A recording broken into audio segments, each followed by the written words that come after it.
Welcome back, Cal listeners. This is Methodical Millions, where you can better your future and better yourself. Cal, we've got another awesome guest with us today. So everyone listening, please welcome Donovan Adesoro, all the way from Houston. Donovan, how's it going today? Great. Appreciate you guys having me on. Likewise, thanks for joining us. So, Donovan, I want to ask a question. What gets you excited about life? That's a great question. Starting off like that, huh? Okay.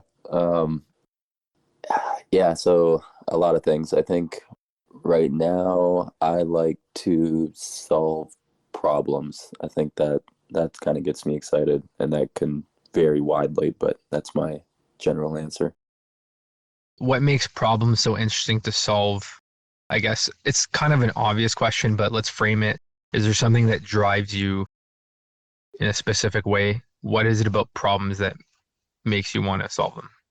Yeah, I just think I've always enjoyed the challenge. So it's just the looking back, the moment when you complete something that was, in some ways difficult, or some struggles along the way, you can look back and be, kind of feel good that you're able to navigate the obstacles. So it's just that feeling at the end, so to speak, is kind of what I enjoy. Yeah, totally. And is it like a step-by-step thing? What a problem kind of attracts you, and is it a certain area or just anything you see? You're just like a fixer in general?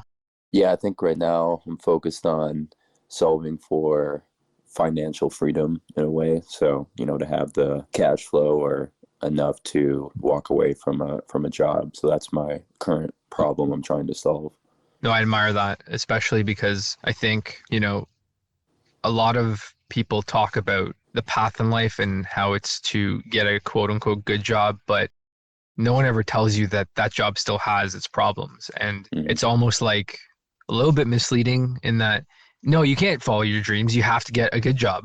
And meanwhile, the good job kind of sucks because it still has problems. It's not enough money or it's not on your schedule, right? And Yeah. I'll just give you a quick story. As I was saying, like off air, I've been to Mexico, and the thing about traveling that I always find funny. So, whenever someone says, make a lot of money, you can go on a vacation for 2 weeks, like that's still not my time, because I'm not going to have fun knowing I'm gone for a week or two and then have to go back to the same thing. It feels fake. So, I mean, there's something special about being able to have your mind honed into something and say, I'm going to build my own life, right? And then, like, I find when you peel away those layers of like, I don't care about what others kind of think about me, it's just about building yourself. It kind of frees your mind, right? And then you can do things. So kudos to you. That's awesome. So tell us a bit about, what made you come up with this, or were you born with it? Was this always something that you thought about life? In terms of like financial freedom. Yeah, like the financial freedom slash problem solving, like where you are today. How did you get to this point, I guess is my question, because I commend you for it. It's awesome. I think there's an awakening now where, people are admitting it, that it's possible to be striving, but like, before the internet, I didn't know anyone doing that. And now it seems like it's an awesome thing to do. So what did day one look like? Where did this all come from? I mean, I think it's kind of been building over the course of my life. I mean, just growing up, we had enough to eat every day, but again, we but weren't rich by any means. So I always kind of knew growing up, like, I need to have some sort of reserves or some amount of money that can make me feel, safe in terms of like an emergency comes up, I know I can handle it. So that terms of, I guess, security is a better word for it. So there was that, always just kind of growing up, seeing, a lot of the issues that come up, parents, that we can't do this because we just can't afford it. So things like that have just been, building in me since I was young. In terms of when I actually really tried to put it into action, it was, in 2019, I graduated college. And so I moved down to Houston for my full-time job. And I was getting home from work, working 10, 12-hour days. And I was like, this is kind of depressing, just thinking about, oh, I got to do this for, another 40 years. Like, this is what, I guess, is this it to life, so to speak? It's almost like a midlife crisis, but at 23. So I was like, I need to figure out a way to, optimize for doing what I enjoy and have the ability to still, pay my bills in terms of like some sort of security blanket. So yeah, that's kind of the way it came about, was after finishing college and realizing you didn't want to do the corporate job for 40 years. Yeah, totally. I had actually a similar mindset. I say I use like 20, for example, just like an absurd amount of time. But I said the same thing. I'd be depressed if I just had that Hmm. kind of job because, I think as kids, people grow up with wonder and excitement about the world and anything's possible. And maybe it's the fault of like things we learn as kids, but somewhere along the line, someone says, "Hey, wait, what are you doing? You can't have fun. You're an Right. adult." And they assume that all that stuff you have to take away, that it's a trade-off, like you lose your identity, right? So I was like big into video games and it was like, oh, you can't play video games, you got to be in school and you got to be this and this, and like, the expectation's so strong on being an adult. And I find that the best way of growing in life is to, I say be curious about the world. You got to learn and discover and try things. You can't just, switch and be a fake person. So it's kind of like an abrupt change, and I totally get you, man. So what was the right way to kind of step a little bit into what you want to do on the side? What was that like? You just cut out the TV. What was like step one like? Yeah, so step one for me, again, I didn't know the right step. So I was basically just on YouTube, like, okay, how do I make money on the side? And there's like the Amazon e-commerce stuff came up and a bunch of other things like driving for Uber. I was like, oh, I don't want to do that. And then, I was learning about real estate that kept coming up. And so I started to look a little bit more into it. I was like, oh, wait, I don't have any money. So I looked essentially for an option where I could get into something with relatively low money, but hopefully a good amount of, well, it's like everything. You wanted to put as little as possible and make as much as possible. In this case, what I found to be the most optimal way for me, my situation was to buy a duplex to live in one side and rent out the other. And that would significantly help my just savings rate because I wouldn't be paying any rent. And so that would allow me at least to build up a sort of safety cushion. So I'm still at the current job. And so that's how I got started. And then I eventually moved on to doing some new construction stuff that I'm doing now, but started by just trying to increase my savings rate through buying the duplex to live in one side and rent out the other. Very, very Brilliant. smart to do at such a young age. And I applaud you for that because a lot of people think of doing it at, don't pull the trigger because it's just a, large commitment when it comes to capital, but it's absolutely brilliant. And it's a start, like you said, you start with one, then get to two, then, turn to four. And so what do you have planned right now? I know it's just the start for you, but in terms of development, what does that look like? Yeah, and by the way, I guess for the duplex, I should have mentioned that I was able to get it with the 0% down loan. So it really only came out of pocket maybe like 3-4 grand for closing costs. So even then, like you said, people were scared to pull the trigger, but whatever obstacles are in your way, there's a way around it more likely than not. Yes, in terms of the development, so right now I have essentially investors that partner with me. 7 new construction duplexes going up right now, and then we've purchased another 10 lots to hopefully do the other remaining 10 next year. Yeah. Well, let's just take a pause for a second.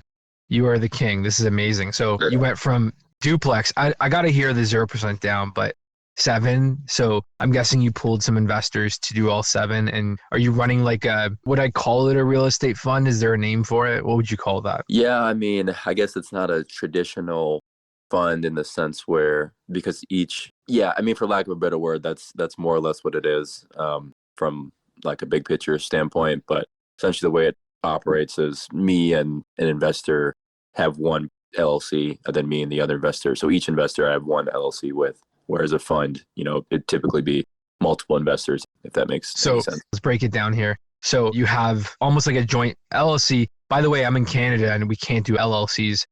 For our listeners, I understand it as you can start a corporation, leave liability on the side, and do like this direct tax pass through. So it's a huge way to kind of boost yourself. If you're in the States, I would look into it. I'm Mhm. not, of course, like an accountant or anything. So is the goal to find an investor, make an LLC with them?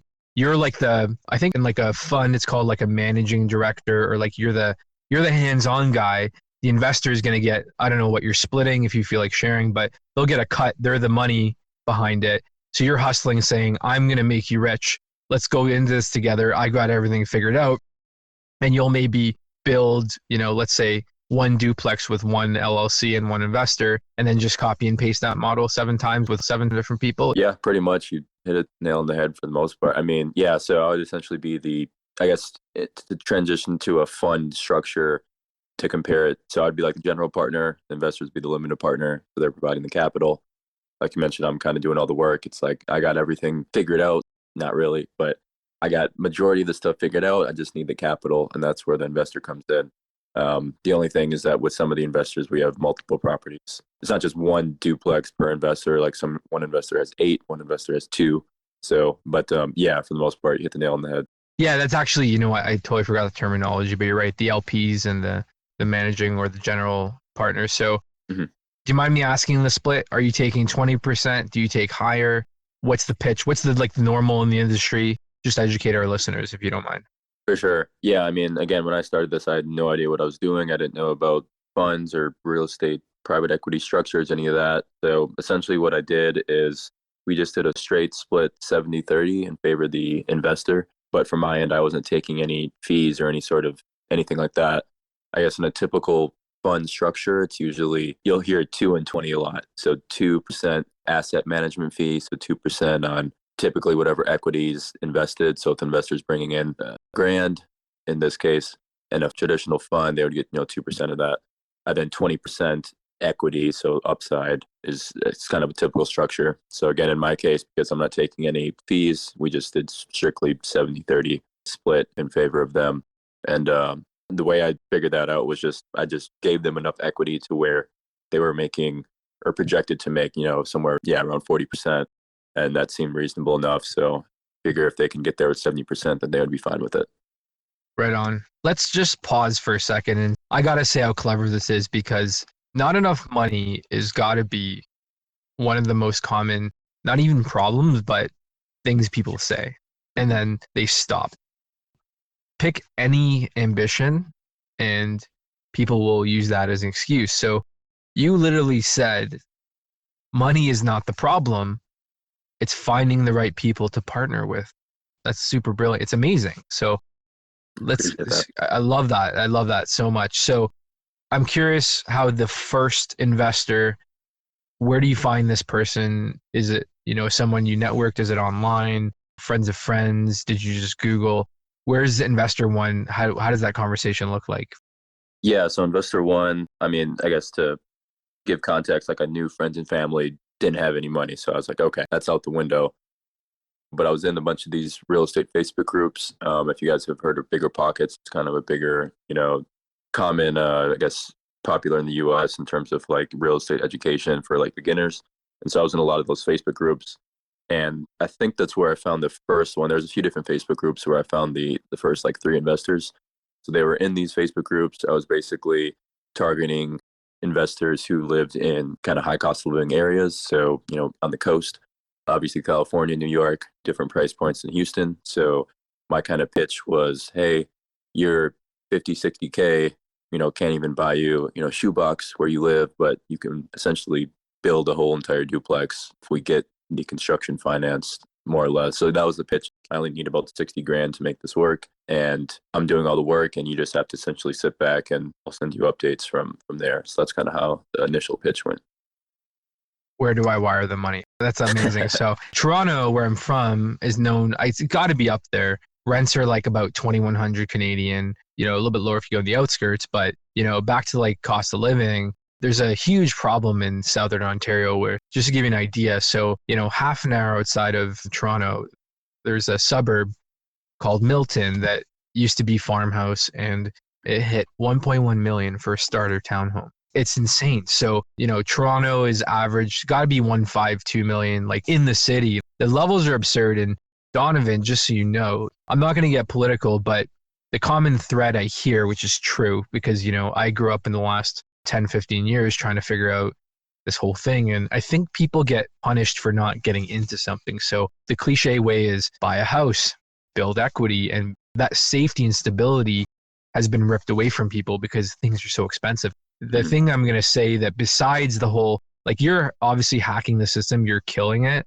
But I think why people don't try is because when everything goes up, people just give up. And I think wages have stayed more or less flat. So I'm just going to kind of, wrap up the point by saying, I'm pretty sure the advice I was given, which is college degree, quote unquote, good job. No one was measuring house prices, how fast they're going up. And that advice wasn't that good. So, there's this new wave like yourself, and you were saying you're not originally from Houston. So Was that part of the Facebook group that said, hey, take a look at Houston? Is that how that area came up as like an idea for you? No, so actually, the reason why I was in Houston again I went to school for petroleum engineering, and so the all the oil jobs are in Houston. So that's where my full time gig was out of college, and so I just started in Houston because that's where I still live. So that was more or less the reason, was just because I already lived here. Yeah, I'm not originally from Houston, from Minnesota. Housing's not as bad as Ontario, but there's similar just difficulty in terms of affordability. So that's one thing I liked about Houston, was that, it's still relatively affordable, all things considering, for a major city. I mean, the new construction stuff we're doing, each, 3 bedroom, 2 bath, each side will rent for like, 1,400, $1,500. And that's, brand new, everything's under warranty. So I think that's still pretty reasonable, which is why I think there's a good opportunity to build, because more people are going to want to live here because it's still relatively affordable. Yeah. So let's do the math. Let's call it 3 grand, both sides together. I'm Mhm. rounding up a little bit, and yeah, there's probably other expenses, but if you have is it right? Did I get that right? That it's about 60,000 to build one of them? When I say 60,000, I mean the way it was 60,000 investment from the partner, because the 60,000 would buy the land in cash, and then we would use the land as collateral for the construction loan. Okay. Oh, that's clever. Funny you say that. So my realtor, shout out to my agent in the area. So he kind of coached me through, why don't you look at a duplex as well? And I'm doing Mhm. something similar, but it was still like entry level. I'm in the Hamilton area, which is, you just picture steel factories. A lot of people don't like to live close by there, so the prices are still a little bit depressed, but I'm super happy with the area. But before I moved there, I was looking at pieces of land. I was like, why don't I build, a wood shack off YouTube, and just what's the cheapest way I can build a house? And of Mhm. course, the whole thing was, where do I put my stuff? It wasn't really, it didn't really pan out, but it was $500,000 pieces of land. So the issue I found, which I didn't really research, was it came down to, I think, a construction mortgage in Ontario. You needed like, I think it was like 50% down or something. So the fact that you Yeah. can collateralize the land, I think, is super smart. What kind of mortgages are you getting on these properties to build? Yeah. So as I mentioned, the 3-2 each side that would rent for, gross 3,000 from both units total. Those are costing about 215 grand to build. So plus the 60K in land and plants and permitting and stuff. So probably all in for like 275, 270-ish. And then like we mentioned, it would rent for, 3,000. Yeah. So that's like a 10-year time horizon. Those properties are paid. Is your pitch kind of talking about appreciation at all, or you just talk about how that's a long-term thing? Do you have like an exit strategy? A lot of, I don't know how the real estate game works, but I think, it depends on the general partner, but what's their pitch for how long you're going to hold these? Yeah, so my pitch is, the reason why I like the area where we're building in is because the numbers make sense to both sell or just buy and hold it. So I don't model anything past year one, which is, again, just kind of my being super conservative. Nobody knows what's going to happen 2, 3 years from now. Interest rates could change, people could move. There's a lot of things, that could happen. So I just try to give the investor idea of year one, and you can see the numbers from there. So for example, in my pitch deck, it's, hey, if we sell in year one, you'll make your 40% and we can go our ways. Or if we decide to hold it, we can cash out refi, half your money, and then you can just make 10% cash on cash for the money that you have left in the deal. So if you have 30 grand left in the deal, you'll have, kind of net 3 grand a year. So that was kind of my pitch. It's like year one, we're fine, both scenarios, whether we have to keep it or if we have to sell it. So that's what I was pitching. I just got a question for you, Donovan. So let's say you have an investor who decides to hold his property or properties. Now, do you guys, assuming obviously, let's say he would rent them, how would that work? Would you get a slice from the rent, or would you just own some part of the equity? And so by the time he or she or they sell the property, you get your piece of the pie. Yeah, so for me, it would be both. So I'd get a portion of the cash flow, but the cash flow wouldn't be that much. As we mentioned, the gross would be 3 grand a month. So after paying for the mortgage and saving for expenses, I would only maybe make, $200 a month. But again, in my eyes, I was just thinking about, in the long term, I obviously still own 30% of the equity that was created. So it would just be more of a waiting game for me in terms of until we either sell or refinance, 5 years down the road to really realize some of that gain. Let's do the math here. So 30%, but on 10 houses is 300%. That's 3x on a normal property. So, Right.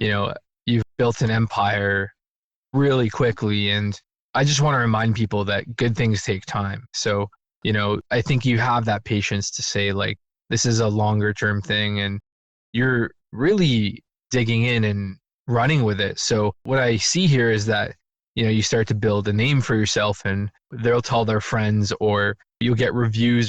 You'll build a reputation on being the guy to go to.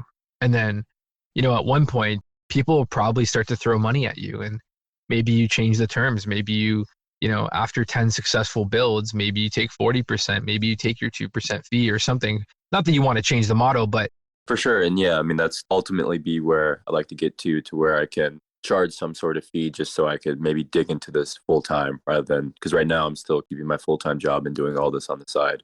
And if I had some sort of income in the meantime, I could really, really dig in and potentially scale it a little bit better. So yeah, for sure. But I definitely want to make sure my reputation is, doing what I'm saying I'm going to do. That's really important to me. yeah, I just want to say congrats. That's amazing. I just wanted to ask about, the whole construction process. So do you find a builder and then just say, okay, let's do a trial run?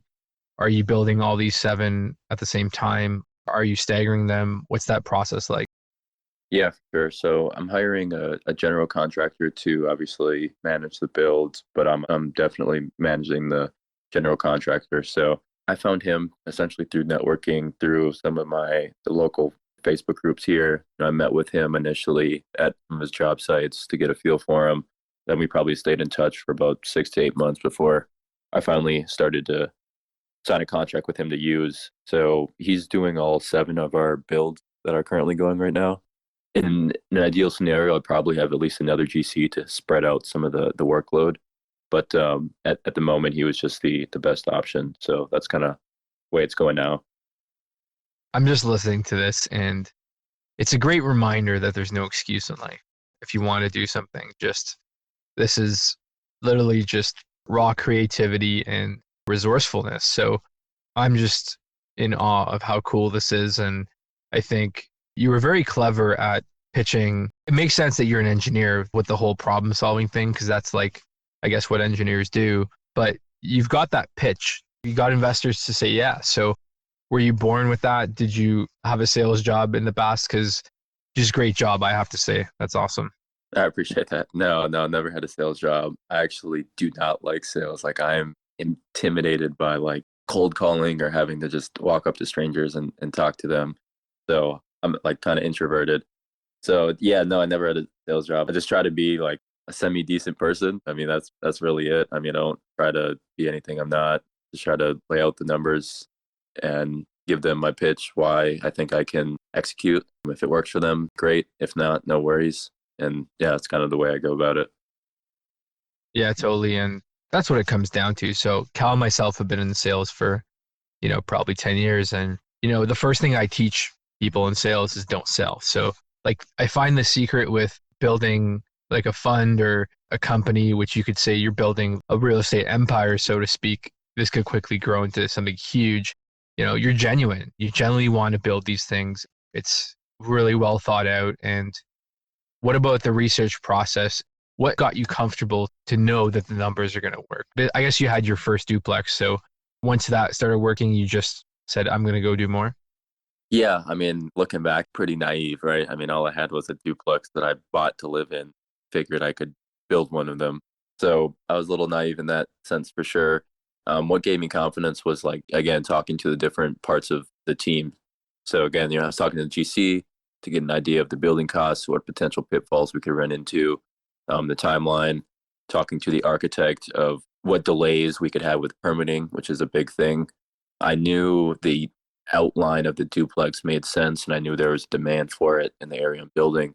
So, and then finally, there was enough margin in the numbers to say, okay, even if stuff goes wrong, we're still going to be okay. Like I mentioned, projecting, 40% net return pre-tax to the investors. So let's say stuff goes wrong and maybe they only get 30.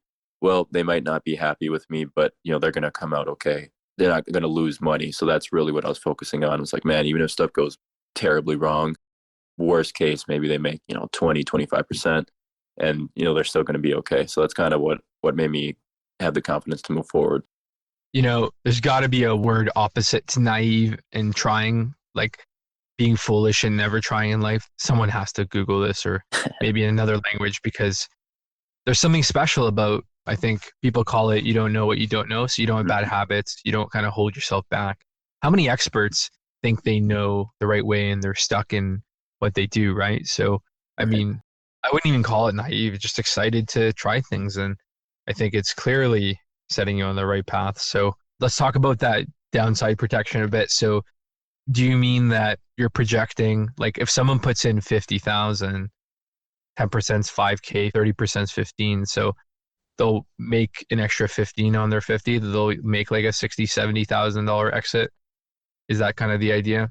Yeah, so I guess the target is, yeah, I guess closer to 40%, which is what I was projecting, and that's after the split between me and them. So yeah, they put in 50, they're ideally getting 70 back or somewhere in that ballpark within 12 months.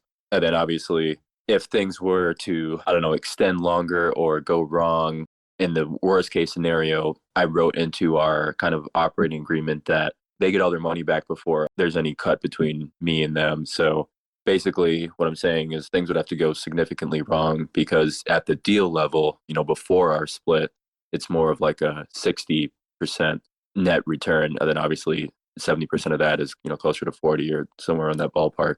So there was plenty of margin for error, so to speak. And so that was a bit of downside protection. And then the other side at the deal level, like I mentioned, was having the multiple exit strategies. So, there's a lot of people who build homes, they strictly have to sell them. If they don't sell them, they're more or less screwed, because there's not enough cash flow to cover the mortgage payment if they had to hold them. So in my case, again, that was my downside protection was, look, if interest rates go up or for whatever reason we can't sell them, we can refinance out, hold, and you'll still, cash flow. So that was kind of my two downside protection, was a lot of margin in the deal and then multiple exit strategies on the back end. Right on. And I don't know how homes appreciate, but are you kind of benchmarking 1 year of cash flow from rents to, like, how cash flow positive is this property against the mortgage and expenses? So we decided that, let's say roughly 3,000 is the money in. What is your expense on that construction once it's fully built? Yeah. So again, once it's fully built, we would cash out, refinance out of the construction loan. So it would be worth obviously a lot more than what we put into it. So in that case, we would cash out some of the initial investment. So let's say we cash about half of his money. So he gets 25 grand back on the refinance. So he has 25 grand left in. And then the actual expenses on the property at that point, the mortgage, so the PITI, principal, interest, taxes, insurance, would probably be close to like 2,100, 2,200. And then maybe we save a couple $100 for maintenance. So maybe we're saving, let's say we have like, I don't know, 2,300, 2,400 going out the door, keeping 600 and splitting that as cash flow each month. So before our split, it would be 600 a month in cash flow that we're getting. And then they only have 25,000 left in the deal at that point. So I can imagine they get half their money back and they still own, 70% of the upside. Exactly. That's actually very, very clever. And all of a sudden, I think, cash flow positive is such a huge thing, because I don't think people realize how much, like $500 a month, even if it's split, like it's like a lot of money. You just copy and paste that a bunch of times. You'll be making, once these go up 2, 3, 4 grand a month in extra money. And then, all you need is one exit in 5 years, and you make money, or you can lever that up towards more units. So is there a pace? Because, instead of going to infinity and like as many as you can, do you have a strategy to kind of make sure you don't buy too many at once, or is there no such thing? There's probably a limit, an upper limit there of too much. Right now, I think I'm okay because there's, a solid team in place who can handle everything. So again, I'm still having my architect doing the plans and permitting, so that's taken care of. Obviously, the GC is building, so at this point, it's just more of me managing the GC. So yeah, I mean, probably, with my full-time job, probably around, 10 to 12 projects would probably be my upper limit going on at the same time, at least until I get some maybe better systems in place to manage everything. At this point, it's definitely capable of handling it because all the properties that we've purchased in our building are within like a 5-minute drive of my house. So I can hit them all within 20, 30 minutes, or I can hit them on the way home from work. Obviously on the weekends, can hit them no problem. So it's not too difficult to get to the properties and to be able to check on how progress is going. I just want to say about giving that downside protection. Not many, including myself, maybe at your age, didn't think much of that. Obviously, we think that we can afford to risk it, and obviously, there's always risk with things and decisions that you make with your business. But it's very, very impressive. The fact that obviously foresee the interest rates going slightly higher, but having said that, you've already accounted that protection for your investors, giving that comfort to them. In a worst case scenario, things like he mentioned, they have to go horribly wrong for something to happen. Is if anything, I think is better than any sales pitch that there is, because people, what they want to do is they would like to invest, but they want to know there's security. And usually there's no much reward with higher risk, but you provide them the solid numbers. And I got to tell you, this is very, very impressive. We don't have these tools. So John and I, worked in Canada. I moved back to my hometown in Bahrain. We don't have some of these tools that I have available in terms of financing that you can do there in the US. So Nice. being able to take advantage, knowing that you have that ability to do these projects, multiple projects at a time. I'm with John on this. Very exciting to hear. Appreciate that. Yeah, just to, talk a little bit about that again, my most important metric in mind is making sure the investor's money is protected. So again, there's obviously some element of risk with every investment. So I'm not going to tell them, hey, this is 100% foolproof. Don't get me wrong. But, I feel like I've taken enough steps to make sure at least the big picture items that I think can wipe us out, so to speak, or interest rates rising and we can't, sell the property. That is a huge single point of failure that I think I've tried to account for. And again, there's probably stuff that I'm missing that I just don't know what I don't know. But I think some of the major items I try to foresee and protect that downside for sure. Yeah. No, I think you'll get, smarter as you go along.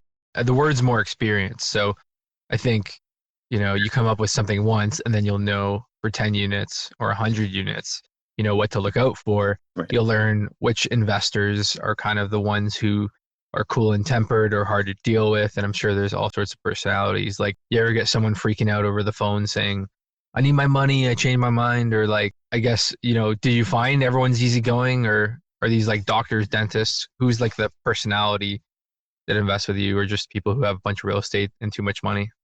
Yeah, so it's kind of a mix. So one of them's a doctor. He's the one I have the most properties with. There's a guy who was just retired, but he was an accountant for like 10 years. He was like 32, 33, so kind of younger guy, and he quit to kind of just be an entrepreneur full time by does some like kids coaching and sells a book, and he just kind of has some extra money. So he's one of them. Another guy, I think he's similar to you in the sense where I think he runs a car dealership in California. Another person's actually a coworker of mine at my current company who saw what I was doing on Instagram and was like, hey, I want in on that. So yeah, I got a mix of the personalities. Yeah, all of them are both kind of goal oriented in terms of, increasing their capital in a hopefully efficient manner, protecting the downside, taking a little bit of risk, but again, with the idea of getting a little bit better upside. So yeah, so far it's been good, but yeah, I definitely have a mix of personalities in there. Yeah, totally. And what Cal was saying about these finance products, I'm actually not even sure. Like, there probably is a way to even do this in Canada. I just never thought about it. Like, I'm still blown away that you got it done with 0% capital. And I think because you avoided the fees, this was like a big pitch. It sets you up in a spot where people don't see a leaky funnel, like, oh, they're just trying to get my fees or get my money. And because there's seemingly no downside, like the risk is reduced, I think if I had money burning a hole in my pocket, it makes sense. I can see why people do it. So it's super, super clever. Is this a common model, or did you just come up with it? Did you see a YouTuber who was doing it? Where did you come up with the 0% idea, or just out of necessity? Because, it would take like 10 years to save up money.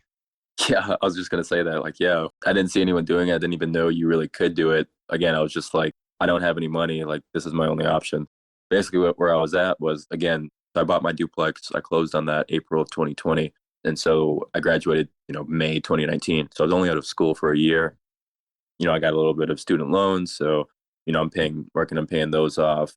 There's not any extra cash that's just sitting around for me to invest. But the problem was I was seeing all these deals and just essentially having to watch them go by. I was like, man, if I just had the money, someone just let me borrow it. I know these deals could be done and executed and have a solid return for them. So yeah, it was strictly out of necessity. But now after being on Twitter, I'm realizing there's other kind of people similar to me that do this full time. So as you guys have probably seen from, guys like Moses Kagan and some of those bigger real estate Twitter guys. Twitter is how we got folks like yourself. So thanks again for coming on. But it's an amazing ecosystem of, people wanting to do better, smart minds. And you got like crypto, you've got real estate, you've got, just entrepreneurship and like the tech space.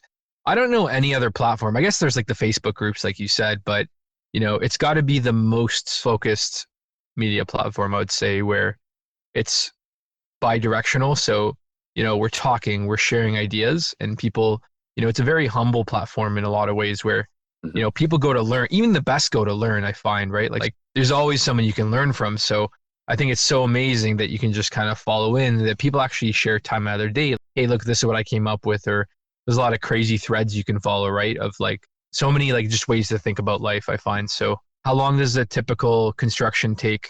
A year and a half? Yeah, so actually the whole project cycle ideally is about 12 months. So maybe like 4 to 5 months for permitting, and then maybe another 6 months or so for construction.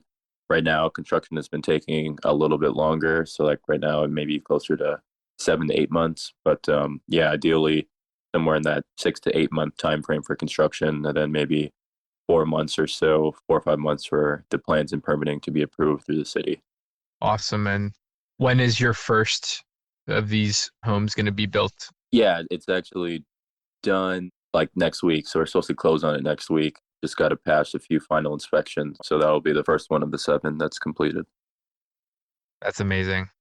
Just want to congratulate you. That's awesome. Yeah, Must same. be the best feeling Congrats, in the man. world. Yeah. Thank you. Yeah, I still got to get to the closing. It won't feel real until I get to that closing table. But I know, yeah, exactly. Yeah, I hear you. Popping champagne bottles all over the empty house and, celebrating. Yeah, that's cool. So I'm just thinking out loud, you could almost, like, I'm guessing this contractor is going to build 7 or 10 of the same units. Is that correct? Like the that's same. correct. Makes sense. So what if you did like drone shots or photos, throw them all over your website, and then basically people know what the finished product is like? I'm just thinking like this is exactly how you get, more people to say yes. And it just seems like, is the Houston area big enough do you see yourself going to 100 houses in the next 5 years? Would you do something like that where you keep growing, like you 10x everything? Yeah, so that's the goal, is either to kind of scale it up a bit, also get a little bit more strategic in the area, just because the prices have ran up on the land so much. I think everyone kind of figured out what I figured out in terms of like, hey, these duplexes can essentially cash flow if you refinance and hold them, or they'll make you a solid return if you sell them. So now land prices have went up because of that. So I'll have to get a little bit more strategic in terms of buying in that area, as well as potentially looking at other areas. But yeah, I think I can get to, do 10, 20 a year for the next 5 years. And so maybe end up with 70 to 80 at the end. I don't know, 5, 10 years from now, something like that. I'm open to what the end goal is. My end goal is, again, like some sort of financial freedom, but I'm flexible in the way to get there. That's awesome. Just want to say kudos. This has just been so eye-opening, and I'm super pumped because I didn't know this existed an hour ago, and you're absolutely killing it. You're doing an amazing job. So Thank you. that's amazing. Definitely keep in touch with, your progress. We'd love to have you back on. And any last closing words about, the future or things you're working on? Anything you want to share? Yeah, no, I just think one thing that I guess a lot of people ask me, kind of like, how did you even know to do it, or why did you think you could? And I don't like to take no for an answer. There's a way to do something. I just haven't figured out how to do it yet. That's kind of the way I see every problem in the world is I may not know how to, or someone else may not know how to, but there's a way to do it. I just haven't found it. So I just kind of go with that mindset. and it seems to help me figure stuff out. Natural born leader, sales entrepreneur, all those in one. Just super awesome job. Where can we find you online? Do you want to plug a Twitter or anything like that? Yeah, Twitter and Instagram are probably the main two. I'm on Twitter at Donovan Builds, and then Instagram at Donovan_651. It's my hometown area code. So yeah, feel free to reach me on there, DM me, however I can help. I'm happy to. Awesome. Well, thanks so much for joining us. You're welcome back anytime, and definitely keep in touch. Absolutely. Thank you guys so much. Thanks, Donovan. Hopefully we can have some international investors in a few years partnering with you. This is super exciting. Thanks for coming on. Yeah, one day I'd love that for sure. Thank you guys. Awesome. Cheers. So with that said, let's wrap up today's episode. Thank you for listening to another episode of Methodical Millions, where you can better your future and better yourself. Thanks, everyone.